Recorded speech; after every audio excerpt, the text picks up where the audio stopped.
Hi, and welcome back. We're now moving into the next stage of our discussion, which is Chukim. Now, when you hear the word Chukim, actually, to just bring us round again to the whole discussion, we're going through Rav Hirsch's work, Horeb, his magnum opus, his Tamei HaMitzvahs, his infusing the spirit back into Jewish law, taking the mummification that was done to Judaism and reinvesting it with the spirit, rather than it being these sort of rote things you do because you were told to do them, things that engage your heart, your mind, your emotional side into the relationship with Hashem. Thereby the mitzvahs become a vehicle towards the purpose of Judaism. Now that's important to have at the forefront of our minds, because when we talk about categories of commandments, which we've got 6, which we've been through, Toros, the philosophical, that are supposed to be lived out in action, the Eidos, which are the symbolic, which are supposed to be the embodying of truths, Mishpatim, which are the laws of justice and society, now Chukim, they all feed into the general framework of what Judaism's trying to achieve. What is Judaism trying to achieve? What is the goal of Judaism from within itself? This Rav Hirsch develops in the 19 Letters, amongst his other works, which, putting it very simple, is the propagation or the working towards love and justice, and the education towards love and justice to ourselves and the world. That's the goal. In a nutshell, obviously it needs to be developed, but simply speaking, we're trying to live out these principles of love and justice to the world. Now, on a symbolic, structural level, you have this with the Toros and the Eidos. On the practical level, you see them being lived out in Mishpatim, through justice directly. Chukim, statutes. Well, what are they? Mitzvos, which we will get to next time, which are the precepts of love that you give without them having a demand on you. But we're in Chukim now, and this still falls squarely in the category of justice. Now, we know the Sifri, the Medrash, the idea that Chukim are those which are not understood. They are beyond the realm of reason, is often how they're described. Now, what does that mean? Well, Mishpatim are often categorized under the idea that I understand what a mishpat is because I'm a human being. I know what it means to be a human being. I know certain things are unjust. I know I don't want to be hit in the face with a sledgehammer, thereby I shouldn't do it to someone else. I know what it means to act without justice because I know what it means to be a sentient, conscious human being, and I don't want to do that to other people. I don't want someone to take my things, so don't take other people's things. It's intuitive. It makes sense. Yes, if we dig deeper, and this is an idea that Diane Grunfeld points out, if we dig deeper, Mishpatim have an intuitive feel to them, but their underlying their underlying demand on us isn't rational in the absolute sense of the word. It still relies on a demand from the outside. The classic way Judaism looks at the moral life, which is that there is something that is beyond our mere experience that calls on me to act in a certain way. We call that Hashem.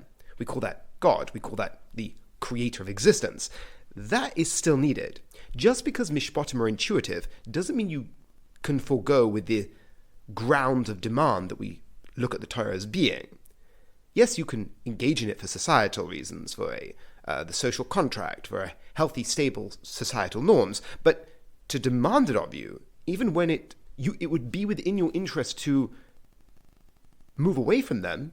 Obviously, people do this, and of course, we probably would all enact in this way, perhaps naturally. But when we dig deep for that ultimate demand, it's still going to have a metaphysical basis, even though on an intuitive level, Mishpatim makes sense.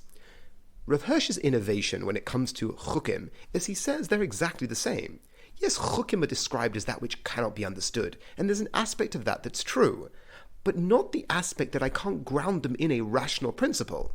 The rational principle is justice. The only difference between Chukim and Mishpatim is that when it comes to Mishpatim, I have the intuition. When it comes to Chukim, I don't have the intuition. Why not?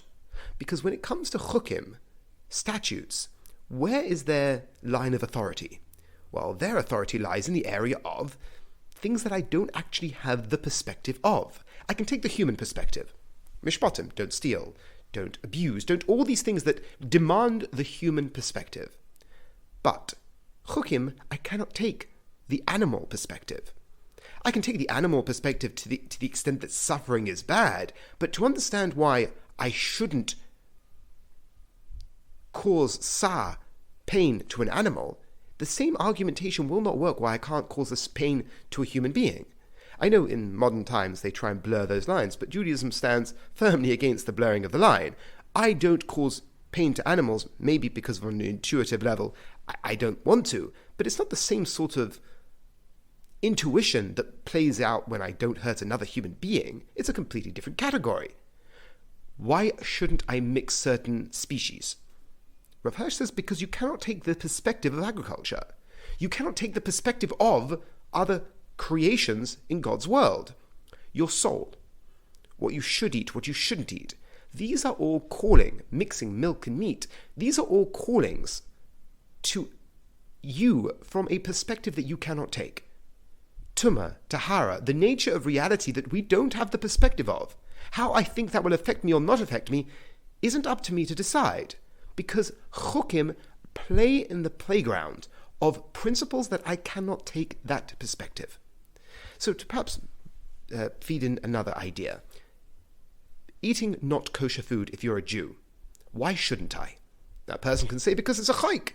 No one knows the reason. Rav Hirsch doesn't say that. Rav Hirsch says because I'm living out a principle of justice towards my being, my body, my soul, the food that I consume, because God has commanded me to do so.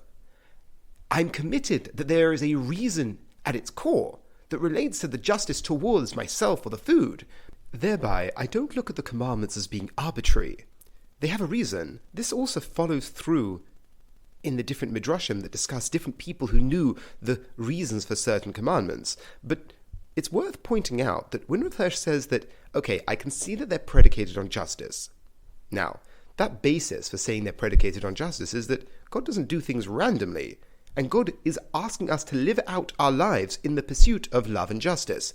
Now, these principles he obviously has to justify elsewhere, especially when it comes to Chukim, which has this traditional morphous feel to it that we don't understand what they're talking about.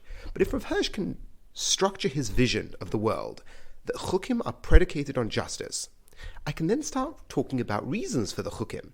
Now, same with Mishpatim. I can propose reasons. The same for the Eidos. I can propose reasons. And as Rav Hirsch stresses, the acceptance or rejection of these ideas will be based off their probability, based off their convincingness for all intents and purposes. It's in the realm of Agada. He's not giving us halacha here, but he's giving us the spirit. He's giving us that which will infuse these dry bones of rote and ritual. He's giving us the spirit that allows it to become part of our being in a way that mere action is lacking. Thereby Judaism becomes infused with meaning. And that's what we're going to do now. We're going to go on the journey of discussing the different chukim. And not that this applies in today's day and age, but Rav Hirsch plays this out when it comes to the karbonos. He plays this out when it comes to the para aduma, each stage of the para aduma, what it is trying to do in relationship to the concept of impurity and purity. Thereby he has a philosophy of purity and impurity. And if it makes sense, we'll definitely develop it within these discussions. So, to recap our point, we spoke about our next stage, which is the stage of Chukim. And we spoke about how they differ from Mishpatim, that they lack that intuition. But the same when it comes to Chukim, the same when it comes to Mishpatim. If you dig deep, you're always going to require that demand from the outside.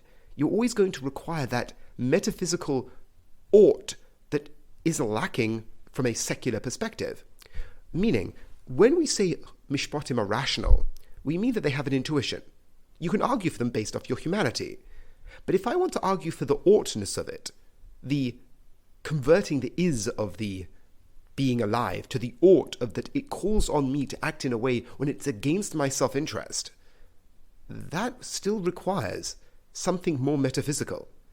You can't get there purely by molecules in motion.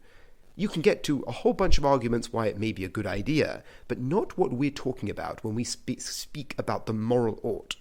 That comes from the outside, even when it comes to Mishpatim.